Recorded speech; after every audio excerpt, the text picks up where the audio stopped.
malam semua. Malam. Bagaimana kabarnya malam ini? Alhamdulillah, luar biasa, jos.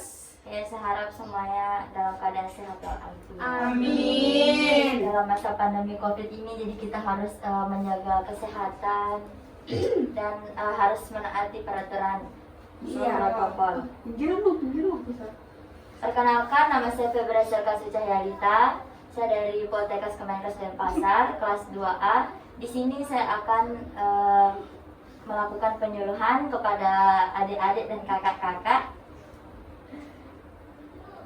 Penyuluhannya itu tentang pendidikan anti korupsi. Sebelumnya di sini saya akan bertanya, ada yang tahu apa itu korupsi?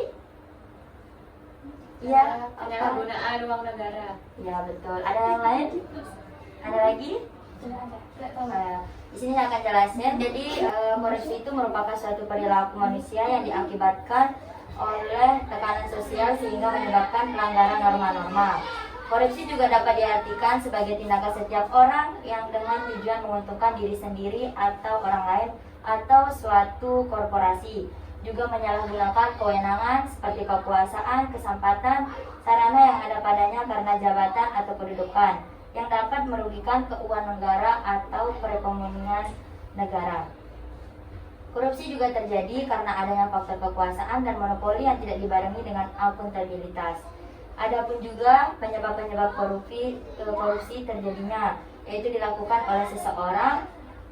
Penyebabnya itu karena kepentingan politik serta haus kekuasaan, ingin meraih dan mempertahankan jabatannya. Di sini juga saya akan menjelaskan adapun ciri-ciri dan jenis-jenis korupsi. Yang pertama itu ada suatu pengkhianatan terhadap kepercayaan. Jadi seseorang itu telah diberikan amanah, tetapi yaitu menyalahgunakan wewenangannya untuk kepentingan pribadi atau golongan atau kelompoknya. Yang kedua itu ada penipuan terhadap badan pemerintah, lembaga, swasta atau masyarakat umum. Usaha untuk memperoleh keuntungan dengan mengutamakan yaitu suatu lembaga tertentu, seperti penipuan memperoleh hadiah undian dari suatu perusahaan. Yang ketiga itu dengan sengaja melalaikan kepentingan umum untuk kepentingan khususnya, yaitu dia itu lebih mengutamakan kepentingan untuk dirinya sendiri daripada kepentingan khusus atau dengan pekerjaannya itu. Terus yang keempat, adapun dilakukan dengan rahasia, kecuali dalam keadaan di mana orang-orang yang berkuasa atau bawahannya menganggapnya tidak perlu. Itu biasanya dilakukan secara tersembunyi-tersembunyi untuk menghilangkan jelek atau penyimpanan yang dilakukan. Yang kelima itu ada melibatkan lebih dari satu orang atau pihak. Beberapa jenis korupsi itu melibatkan adanya pemberian dan penerima. Dan keenam, adanya kewajiban dan keuntungan bersama dalam bentuk uang atau yang lain, yaitu pemberi dan penerima suap pada dasarnya bertujuan untuk mengambil keuntungan bersama. Yang ketujuh, terpusatnya kegiatan korupsi pada mereka yang menghendaki keputusan yang pasti dan mereka yang dapat mempengaruhinya. Seperti pemberian suap pada kasus yang melibatkan petinggi Mahkamah Konstitusi bertujuan untuk mempengaruhi keputusannya. Yang kedelapan itu adanya usaha untuk menutupi perbuatan korup dalam bentuk pengesahan hukum, yaitu upaya melemahkan lembaga pemberantasan korupsi melalui produk hukum yang dihasilkan suatu negara. Tipe-tipe korupsi yaitu dikelompokkan menjadi 7. Yang pertama itu ada korupsi transfiktif, yaitu mengajukan kepadanya kesempatan timbal balik antara pihak pembeli dan pihak penerima. Yang kedua itu ada korupsi yang memeras, adanya jenis korupsi di mana pihak pemberi itu memaksa untuk menyuap guna mencegah kerugian yang sedang mengancam dirinya. Yang ketiga itu ada korupsi investif, itu pemberian barang atau jasa tanpa ada pertalian langsung dari keuntungan tertentu. Yang keempat itu ada korupsi perkerabatan, penunjukan yang tidak sah terhadap teman atau sanak saudara untuk memegang jabatan dalam pemerintahannya. Yang kelima ada korupsi defensif, itu perilaku korban korupsi dengan pemerasan korupsi adalah dalam rangka mempertahankan dirinya. Faktor-faktor umum yang menyebabkan korupsi, yaitu yang pertama ada keserakahan. Ada yang tahu apa serakah itu? Mau semuanya. Mau Ya. menguasai semuanya. Ya, jadi berkaitan dengan adanya perilaku serakah yang secara potensial ada dalam diri seseorang itu. Yang kedua ada kesempatan. Di sana keadaan organisasi atau instansi atau masyarakat yang sedemikian rupa sehingga terbuka kesempatan bagi seseorang untuk melakukan kecurangan. Jadi kayak ada lowongan-lowongan gitu untuk dia melakukan kejahatan seperti korupsi.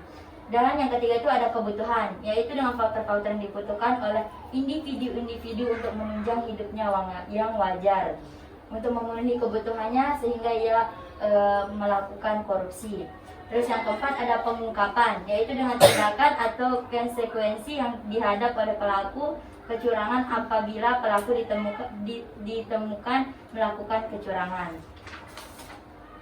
Faktor-faktor internal dan eksternal penyebab korupsi. Jadi ada dua, faktor internal dan internal. Jadi faktor internal itu faktor dari dalam dan faktor eksternal itu dari luar.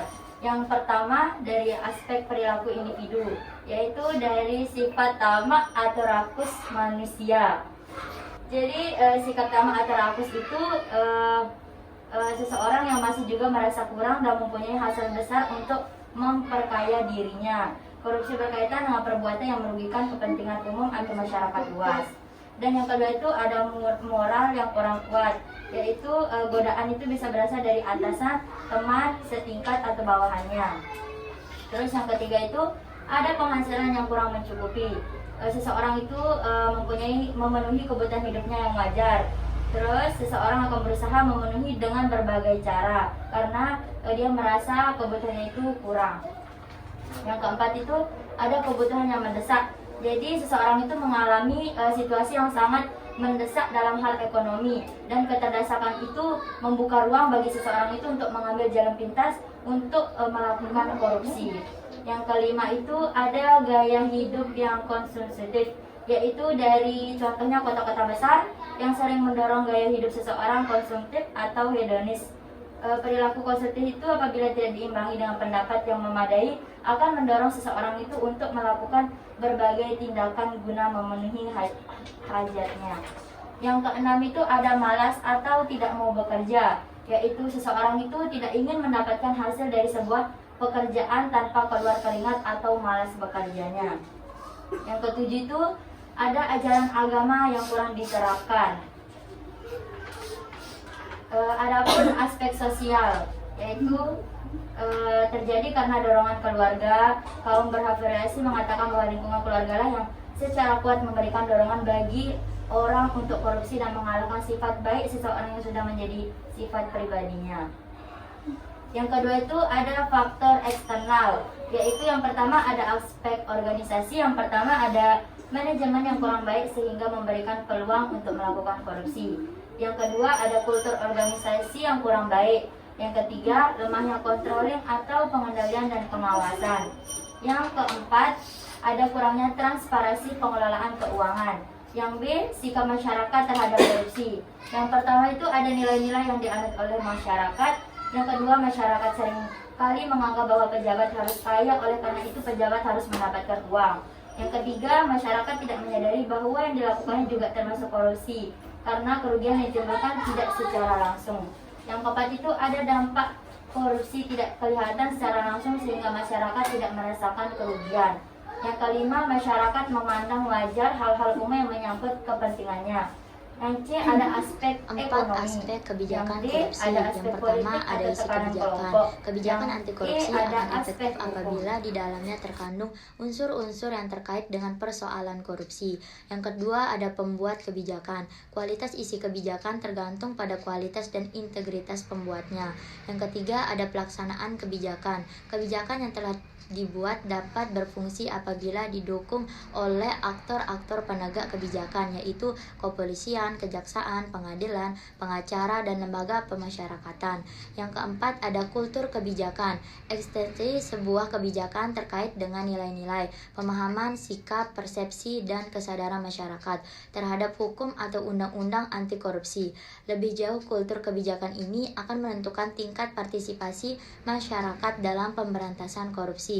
Contohnya itu Sipen Maru di Poltekkes, kebijakan atau aturan penerimaan mahasiswa baru yang isinya tergantung tergambar dalam aturan-aturan seleksi penerimaan mahasiswa baru, dilaksanakan sesuai dengan buku pedoman, di mana pembuat kebijakan penerimaan mahasiswa baru tersebut adalah Badan PPSDM Kesehatan, dan apabila penyelenggaraan tidak sesuai aturan yang ditetapkan, hal tersebut akan menjadi temuan Intijen Kemenkes. Seluruh perangkat pelaksanaan Sipenmaru di Rektorat menjalankan sesuai dengan aturan-aturan yang sudah ditentukan. Ada 3 model kontrol kebijakan. Yang pertama, partisipasi, yaitu melakukan kontrol terhadap kebijakan dengan ikut serta dalam penyusunan dan pelaksanaannya.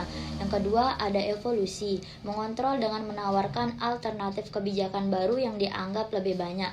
Yang ketiga, ada reformasi, yaitu mengontrol dengan mengganti kebijakan yang dianggap tidak sesuai. Contoh reformasi yaitu jika pelaksanaan ujian seleksi penerimaan mahasiswa baru aturan yang berlaku belum efisien. Misalnya, uji tulis menggunakan paper-based test masih terdapat kecurangan, maka penyelenggaraan selanjutnya perlu dipertimbangkan oleh computer-based test atau one-day service. Perbedaan kontrol terhadap kebijakan tergantung pada sistem yang terbangun. Dalam sistem demokrasi yang sudah mapan atau established, kontrol kebijakan tersebut dapat dilakukan melalui partisipasi, evolusi, dan reformasi. Adapun prinsip fairness ditunjukkan untuk mencegah terjadinya manipulasi dalam pelanggaran, baik dalam bentuk markup maupun ketidakwajaran lainnya. Ada 5 langkah penegak prinsip fairness. Yang pertama, ada komprehensif dan disiplin, yaitu mempertimbangkan keseluruhan aspek, berkesinambungan, taat asas, prinsip pembabanan, pengeluaran, dan tidak melampaui batas. Yang kedua, ada fleksibilitas, adanya kebijakan tertentu untuk efisiensi dan efektivitas. Yang ketiga, ada terprediksi, yaitu ketetapan dalam perencanaan atas dasar asas value for money dan menghindari defisit dalam tahun anggaran berjalan. Anggaran yang terprediksi merupakan cerminan dari adanya prinsip fairness di dalam proses perencanaan pembangunan. Yang keempat, ada kejujuran, adanya bias perkiraan penerimaan maupun pengeluaran yang disengaja yang berasal dari pertimbangan teknis maupun politis. Kejujuran bagian pokok dari prinsip fairness. Yang kelima, ada informatif, yaitu adanya sistem informasi pengelaporan yang teratur dan informatif sebagai dasar penilaian kinerja. Kejujuran dan proses pengambilan keputusan, sifat informatif, ciri khas dari kejujuran.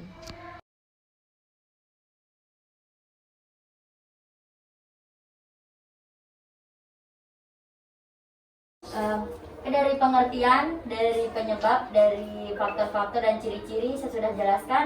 Bagaimana, ada yang ditanyakan? Tidak ada. Sudah paham semua? Sudah. Terima kasih. Oke, di sini saya akan menjelaskan ada contoh yang saya sudah temukan, yang saya sudah menontonnya di YouTube. Ada contoh korupsi dana pungli restorasi masjid pasca gempa yang berada di Lombok. Jadi di sana Majelis Hukum Pengadilan Negeri Tikor Mataram memeriksa aliran uang milik terdakwa pungutan liar dana rekonstruksi Masjid Pasca Gempa Lombok, Nusa Tenggara Barat yang bernama Silmi.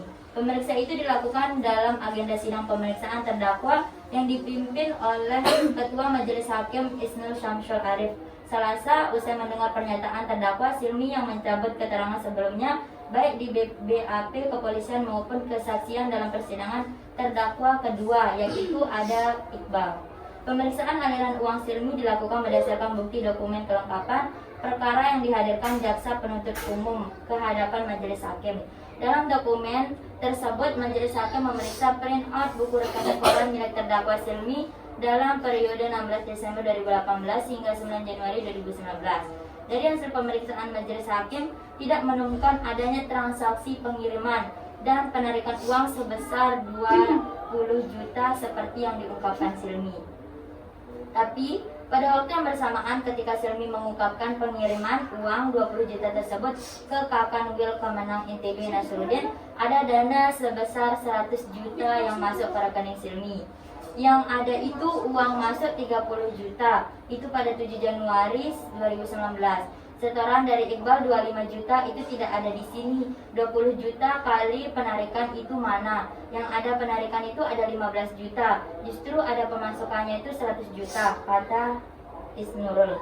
Menanggapi komentar Hakim Ketua, Silmi kemudian berdalil tidak ingat dengan jelas terkait proses pengiriman uang 20 juta ke Kanwil Kemenang ITB Nasruddin, dan untuk selanjutnya dia menyatakan tetap pada keterangan yang berbeda dengan BAP dan kesaksian dalam sidang terdakwa kedua Iqbal.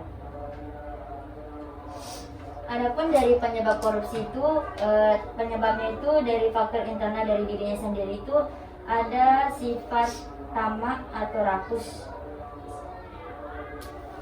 Dari sifat tamak rakusnya Silmi itu, dia merasa tidak puas dengan apa yang dimilikinya sehingga dia itu tidak memandang halal ataupun haram. Dari hasil pemeriksaan majelis hakim tidak menemukan transaksi pengiriman penarikan uang sebesar 20 juta seperti yang diungkapkan Silmi. Dari faktor eksternal, adanya kurang transparansi pengelolaan uang, yaitu pengelolaan keuangan yang kurang sehingga menyebabkan Silmi dan kawannya Iqbal melakukan korupsi terhadap dana masjid pasca gempa dan tidak bertanggung jawab dalam penggunaan anggaran sesuai rencana yang telah disusun. Dan adapun dampak-dampaknya yang telah dilakukan Silmi itu, dari dampak ekonominya itu yang pertama adalah melemahkan kapasitas dan kemampuan pemerintah dalam program pembangunan yang meningkatkan perekonomian. Dari 20 juta kali penarikan itu tidak ada, yang ada penarikan 15 juta, ada pemasukan 100 juta sehingga Silmi mengurangi anggaran pembiayaan untuk membangun masjid. Yang kedua itu ada dampak sosial dan kemiskinan masyarakat. Tingkat angka kriminalisasi mengakibatkan keancaman dari warga sekitar sehingga tercemarnya nama baik lingkungan, dan Silmi dan teman-temannya Iqbal menjadi antisosial dikarenakan malu dengan perbuatannya sehingga hilangnya kepercayaan dan toleransi dari masyarakat. Jadi pencegahannya itu harus diadakannya itu schedule keluar masuknya dana yang terkumpul sesuai keperluan dana masjid, dan harus ada pengawasan dari pihak-pihak yang terpercaya, dan harus memilih orang-orang terpercaya yaitu seperti jujur, taat, dan bertanggung jawab. Untuk pemberantasannya yaitu harus diadakannya kunjungan atau pengecekan dari pihak yang berwenang, khususnya yaitu menangani kasus korupsi. Dari contoh korupsi yang saya dapatkan tadi, saya ceritakan dari korupsi yang dilakukannya, dari penyebabnya, dari pencegahan dan pemberantasannya. Ada yang ingin bertanya lagi? Tidak ada. Ya, udah jelas ya apa yang saya jelaskan dari tadi. Terima kasih atas waktu dan luangnya sudah mendengarkan penyuluhan saya di sini. Jadi di sini saya ada yel-yel korupsi. Kalau saya bilang korupsi, no. Kalau saya bilang prestasi, yes. Oke, kita mulai. Korupsi, No.